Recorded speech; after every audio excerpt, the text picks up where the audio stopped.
Acres of Diamonds by Russell H. Conwell, Part 4. True greatness is often unrecognized, that is sure. You do not know anything about the greatest men and women. I went out to write the life of General Garfield, and a neighbor, knowing I was in a hurry, and as there was a great crowd around the front door, took me around to General Garfield's back door and shouted, "Jim, Jim!" And very soon, Jim came to the door and let me in, and I wrote the biography of one of the grandest men of the nation. And yet he was just the same old Jim to his neighbor. If you know a great man in Philadelphia and you should meet him tomorrow, you would say, "How are you, Sam?" or "Good morning, Jim." Of course you would. That is just what you would do. One of my soldiers in the Civil War had been sentenced to death, and I went up to the White House in Washington, sent there for the first time in my life to see the president. I went into the waiting room and sat down with a lot of others on the benches, and the secretary asked one after another to tell him what they wanted. After the secretary had been through the line, he went in and then came back to the door and motioned for me. I went up to that anteroom, and the secretary said, "That is the president's door right over there. Just rap on it and go right in." I never was so taken aback, friends, in all my life, never. The secretary himself made it worse for me because he had told me how to go in and then went out the other door on the left and shut that. There I was, in the hallway, by myself, before the President of the United States of America's door. I'd been on fields of battle where the shells did sometimes shriek and the bullets did sometimes hit me, but I always wanted to run. I have no sympathy with the old man who says I would just as soon march up to the cannon's mouth as eat my dinner. And I have no faith in a man who doesn't know enough to be afraid when he's being shot at. I never was so afraid when the shells came around us at Antietam as I was when I went into that room that day. But I finally mustered the courage, I don't know how I ever did, and at arm's length tapped on the door. The man inside did not help me at all, but yelled out, "Come in and sit down." Well, I went in and sat down on the edge of the chair and wished I were in Europe, and the man at the table did not look up. He was one of the world's greatest men and was made great by one single rule.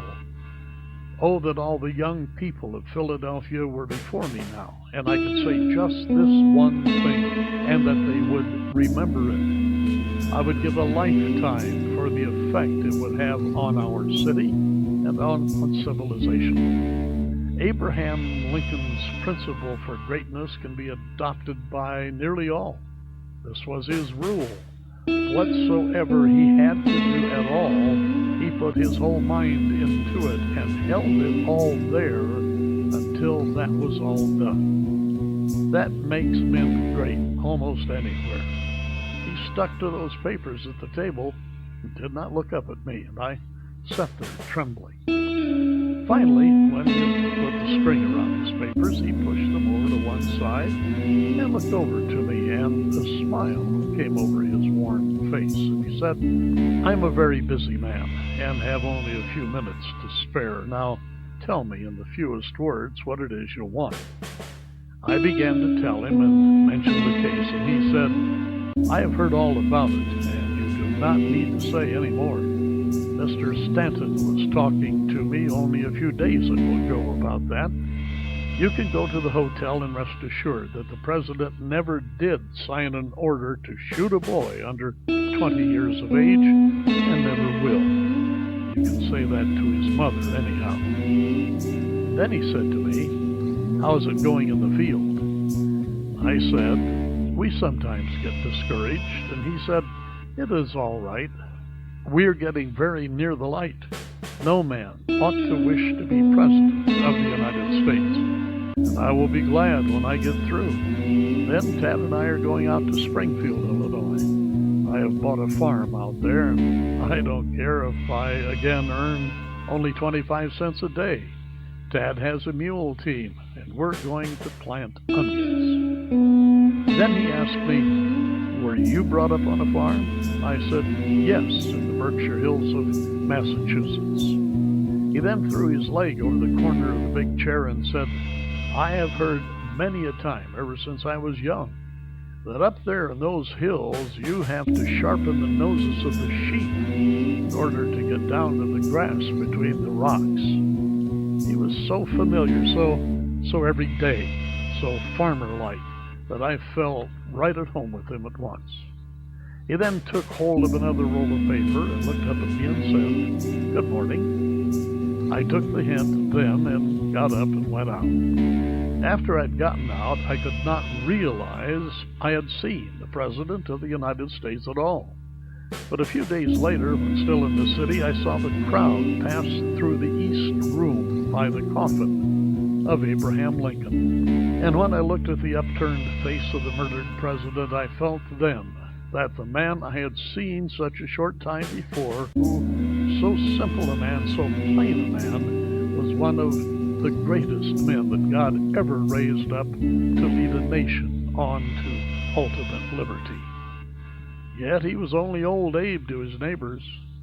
When they had the second funeral, I was invited among others and went out to see that same coffin put back in the tomb in Springfield.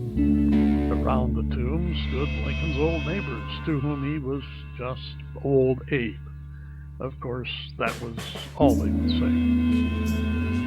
Did you ever see a man who struts around altogether too large to notice an ordinary working mechanic? Do you think he is great? He's nothing but a puffed-up balloon held down by his big feet. There is no greatness there. Who are the great men and women? My attention was called the other day to the history of a very little thing that made the fortune of a very poor man. It was an awful thing, and yet because of that experience, he, not a great inventor or genius, invented the pin that is now called the safety pin, and out of that safety pin made the fortune of one of the great aristocratic families of this nation. A poor man in Massachusetts who had worked in the nail works was injured at 38 and could earn but little money. He was employed in the office to rub out the marks on the bills made by pencil memorandums. He used a rubber until his hand grew tired. He then tied a piece of rubber on the end of a stick and worked it like a plane. His little girl came and said, "Why, you have a patent, haven't you?" The father said afterward, "My daughter told me when I took that stick and put the rubber on the end that there was a patent, and that was the first thought of that." He went to Boston and applied for his patent. Every one of you that has a rubber-tipped pencil in your pocket is now paying tribute to the millionaire. No capital, not a penny did he invest in it. All was income all the way up into the millions. But let me hasten to one other greater thought. Show me the great men and women who live in Philadelphia. A gentleman over there will get up and say, "We don't have any great men in Philadelphia. They don't live here. They live away off in Rome or St. Petersburg or London or Manioc or anywhere else but here in our town." I have come now to the apex of my thought. I have come now to the heart of the whole matter and to the center of my struggle. Why isn't Philadelphia a greater city in its greater wealth? Why does New York excel Philadelphia? People say because of our harbor. Why do many other cities of the United States get ahead of Philadelphia now? There's only one answer, and that is because our own people talk down their own city. If there ever was a community on earth that has to be forced ahead, it's the city of Philadelphia. If we were to have a boulevard, talk it down. If we are going to have better schools, talk them down. If you wish to have wise legislation, talk it down. talk all the proposed improvements down. That is the only great wrong that I can lay at the feet of the magnificent Philadelphia that has been so universally kind to me. I say it's time we turn around in our city and begin to talk up the things that are in our city and begin to set them before the world as the people of Chicago, New York, St. Louis, and San Francisco do. Oh, if we could only get that spirit out among our people, that we can do things in Philadelphia and do them well. Arise, ye millions of Philadelphians, trust in God and man and believe in the great opportunities that are right here, not over in New York or Boston, but here, for business, for everything that is worth living for on earth. There never was an opportunity greater. Let us talk up our own city. But there are two other young men here tonight, and that is all I will venture to say because it is too late. One over there gets up and says, there's going to be a great man in Philadelphia, but never was one. Oh, is that so? When are you going to be great? When I'm elected to some political office. Young man, won't you learn a lesson in the primer of politics that is a prima facie evidence of littleness to hold office under our form of government? Great men get into office sometimes, but what this country needs is men that will do what we tell them to do. This nation, where the people rule, is governed by the people, for the people. And so long as it is, then the office holder is but the servant of the people. And the Bible says the servant cannot be greater than the master. The Bible says, he that is sent cannot be greater than him who sent him. The people rule, or should rule, and if they do, we do not need greater men in office. If the great men in America took our offices, we would change to an empire in the next 10 years. I know of a great many young women, now that women's suffrage is coming, who say, I'm going to be president of the United States someday. I believe in women's suffrage, and there is no doubt but what it is coming. And I'm getting out of the way anyhow. I may want an office by and by myself, but if the ambition for an office influences the women in their desire to vote, I want to say right here what I say to the young men, that if you only get the privilege of casting one vote, you don't get anything that's worthwhile. Unless you can control more than one vote, you will be unknown and your influence so dissipated it's practically not to be felt. This country is not run by votes. Do you think it is? It is governed by influence. It is governed by the ambitious and the enterprises which control votes. The young woman that thinks she is going to vote for the sake of holding an office is making an awful blunder. That other young man gets up and says, there are going to be great men in this country and in Philadelphia. Oh, is that so? When? When there comes a great war, when we get into difficulty through watchful waiting in Mexico, when we get into war with England over some frivolous deed, or with Japan or China or New Jersey or some distant country. Then I will march up to the cannon's mouth. I will sweep up among the glistening bayonets. I will leap into the arena and tear down the flag and bear it away in triumph. I will come home with stars on my shoulders and hold every office in the gift of the nation. And I will be great. No, you won't. You think you're going to be made great by an office. But remember that if you are not great before you get the office, you won't be great when you secure it. It will only be a burlesque in that shape. We had a peace jubilee here after the Spanish War. Out west, they don't believe this because they said Philadelphia would not have heard of any Spanish War until 50 years hence. Some of you saw the procession go up Broad Street. I was away, but the family wrote to me that the tally-ho coach with the Lieutenant Hobson upon it, stopped right in front of the door, and people shouted, "Hurrah for Hobson!" And if I had been there, I would have yelled too, because he deserves much more of his country than he's ever received. But suppose I go into school and say, "Who sunk the Merrimac at Santiago?" And if the boys answer me, "Hobson," they will tell me 7/8 of a lie. There were 7 other heroes on that steamer, and they, by virtue of their position, were continually exposed to Spanish fire, while Hobson, as an officer, might reasonably be behind the smokestack. You have gathered in this house your most intelligent people, and yet, perhaps, not one here could name the other 7 men. We ought not to so teach history. We ought to teach that, however humble a man's station may be, if he does his full duty in that place, he is just as much entitled to the American people's honor as is the king upon his throne. But we do not so teach. We are now teaching everywhere that the generals do all the fighting. I remember that after the war, I went down to see General Robert E. Lee, that magnificent Christian gentleman of whom both North and South are now proud as one of our great Americans.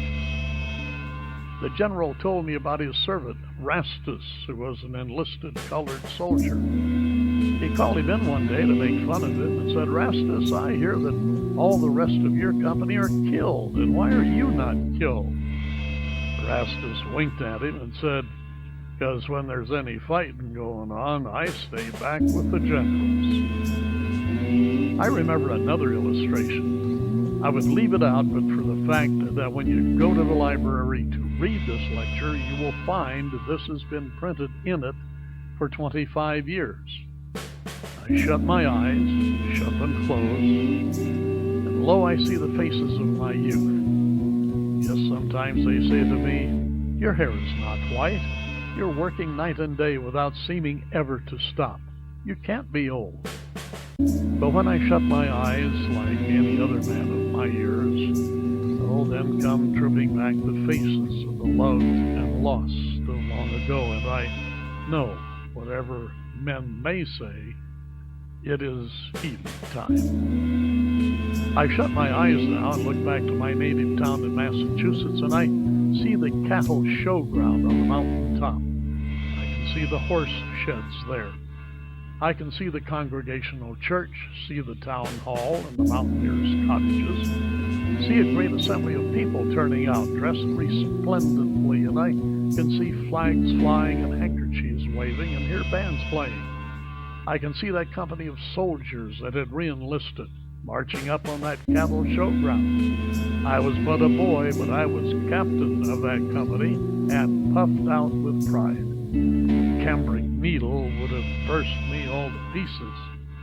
Then I thought it was the greatest event that ever came to man on earth. If you have ever thought you would like to be a king or queen, you go and be received by the mayor. The bands played and the people turned out to receive us. I marched up that common so proud at the head of my troops, and we turned down into the town hall. Then they seated my soldiers down the center aisle, and I sat down on the front seat. A great assembly of people, 100 or 2, came in to fill the town hall so that they stood up all around. Then the town officers came in and formed a half circle. The mayor of the town sat in the middle of the platform. He was a man who had never held office before, but he was a good man. And his friends have told me that I might use this without giving them offense. He was a good man, but he thought an office made a man great. He came up, took his seat, adjusted his powerful spectacles, and looked around, when he suddenly spied me sitting there on the front seat. He came right forward on the platform and invited me up to sit with the town officers.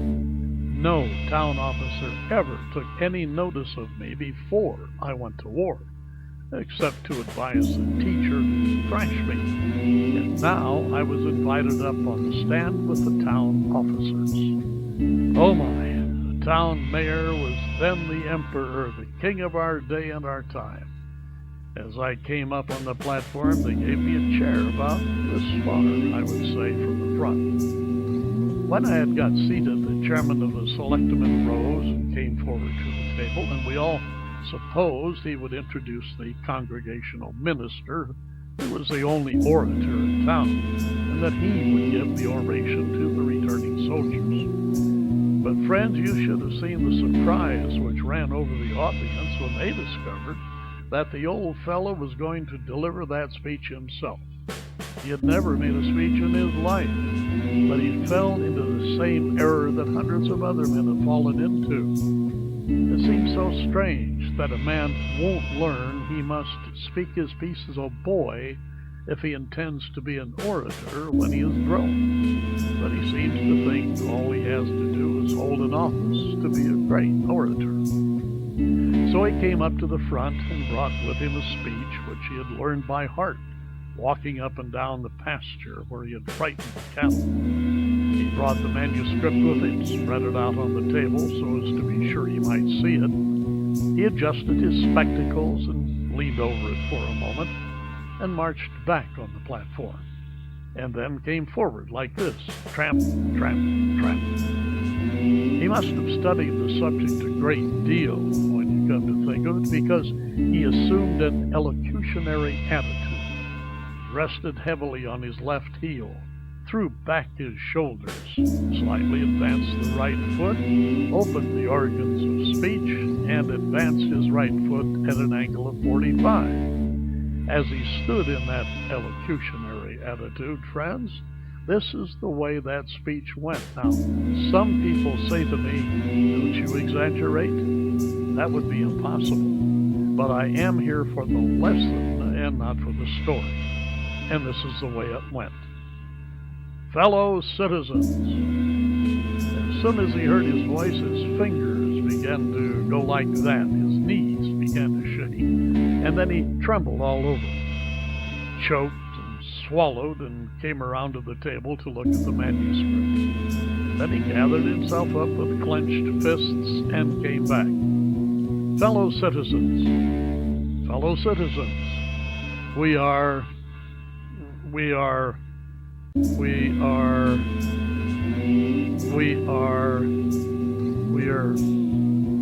very happy. We are very happy. We are very happy. We are very happy to welcome back to their native town these soldiers who have fought and bled and come back again to their native town. We are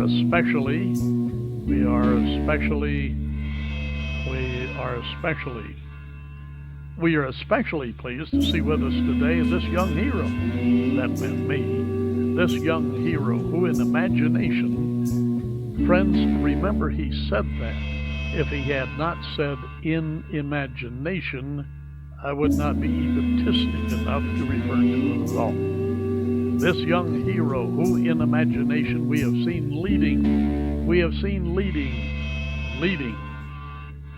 leading his troops onto the deadly breach. We have seen his shining sword flashing in the sunlight as he shouted to his troops, "Come on!" Oh dear, dear, dear, how little that good man knew about war. If he had known anything about war at all, he ought to have known what any of my GAR comrades here tonight will tell you is true, that it is next to a crime for an officer of infantry ever, in time of danger, to go ahead of his men. I, with my shining sword flashing in the sunlight, shouting to my troops, "Come on!" I never did it. Do you suppose I would get in front of my men to be shot in front by the enemy and in the back by my own men? That is no place for an officer. The place for the officer in actual battle is behind the line. How often, as a staff officer, I rode down the line when our men were suddenly called to the line of battle, and the rebel yells were coming out of the woods and shouted, "Officers to the rear! Officers to the rear!" Then every officer gets behind the line of private soldiers, and the higher the officer's rank, the farther behind he goes. Not because he is any the less brave, but because the laws of war require that. And yet he shouted, "I with my shining sword." In that house there sat the company of my soldiers, who had carried that boy across the Carolina rivers that he might not wet his feet. Some of them had gone far out to get a pig or a chicken. Some of them had gone to death under the shell-swept pines in the mountains of Tennessee. Yet in the good man's speech, they were scarcely known. He did refer to them, but only incidentally. The hero of the hour was this boy. Did the nation owe him anything? No, nothing then, nothing now. Why was he the hero? Simply because that man fell into the same human error, that this boy was great because he was an officer, and these were only private soldiers. Oh, I learned the lesson then that I will never forget, so long as the tongue of the bell of time continues to swing for me. Greatness consists not in the holding of some future office, but really consists in doing great deeds with little means and the accomplishment of vast purposes from the private ranks of life. To be great at all, one must be great here, now, in Philadelphia. He who can give to this city better streets and better sidewalks, better schools and more colleges, more happiness and more civilization, more of God, he will be great anywhere. Let every man or woman hear, if you never hear me again, remember this, that if you wish to be great at all, you must begin where you are and what you are in Philadelphia now. He that can give to his city any blessing, he who can be a good citizen while he lives here, he that can make better homes, he that can be a blessing whether he works in the shop or sits behind the counter or keeps house, whatever be his life, he who would be great anywhere must first be great in his own Philadelphia. End of part 4.